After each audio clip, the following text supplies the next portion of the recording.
Football. The beautiful game. It brings the world to an absolute standstill every 4 years. We lose ourselves in the magic, the late-night drama, the flying tackles, and the tears of pure joy.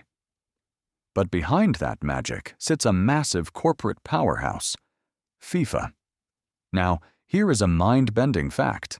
Under Swiss law, FIFA is officially registered as a legal, non-profit organization. Yes, a charity. Yet they happen to sit on billions of dollars in cash. Let's look at how this machine actually operates.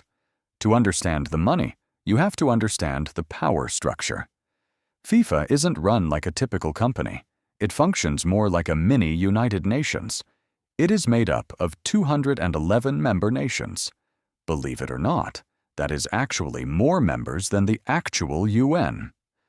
Every single year, these nations gather for the massive FIFA Congress, and their voting system is a strict democratic equalizer. One country, one vote. A tiny island nation like Montserrat, with just 5,000 people, holds the exact same voting power as a football superpower like Brazil or Germany. Because of this setup, FIFA's financial books look completely different from a normal business. They operate on a strict 4-year cycle. In the 3 off years between tournaments, FIFA actually runs at a massive deficit, spending millions to keep global operations running while bringing in very little. But when the World Cup year finally arrives, the financial floodgates shatter open. For the current 4-year cycle, fueled by a massive 48-team tournament, FIFA has budgeted a mind-blowing $13 billion in total revenue. That is nearly double what they made just a few years ago. So, where does a non-profit pull $13 billion from? It breaks down into 3 massive pillars.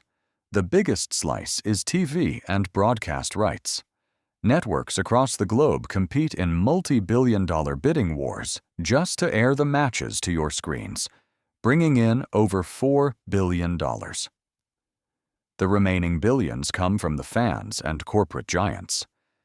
Ticket sales and luxury VIP hospitality packages bring in a massive $3.1 billion, while official global corporate sponsors line up to pay another $2.7 billion just to have their logos on the stadium boards.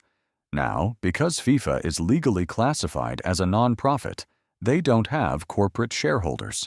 They cannot pay out stock dividends. Instead, they are legally bound to reinvest over 90% of all that revenue straight back into the sport. Here is exactly how that cash is carved up.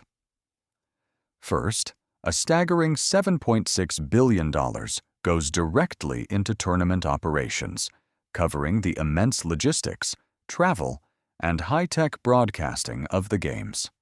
Another $2.25 billion is distributed directly to the member nations via the FIFA Forward program to build local pitches and academies. Then comes the performance cash. $655 million is set aside for the team prize pool, meaning the World Cup winners take home $50 million for their federation. On top of that, $355 million goes to regular club teams to rent their star players for the tournament. Finally, whatever is left over goes to cover corporate governance, executive salaries, and padding out FIFA's fortress of financial security. They maintain an ironclad rainy day cash reserve that currently sits at a comfortable $4 billion, completely insulated from market crashes.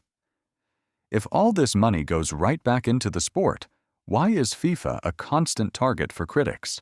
It comes down to the system.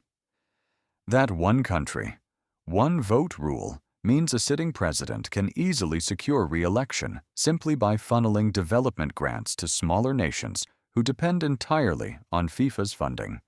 But at the end of the day, FIFA has built the ultimate global business. They have turned a sport into a self-sustaining, multi-billion-dollar economic engine that dictates its own rules. So next time the whistle blows and the ball rolls, remember, you aren't just watching a game. You're watching the most powerful machine in sports.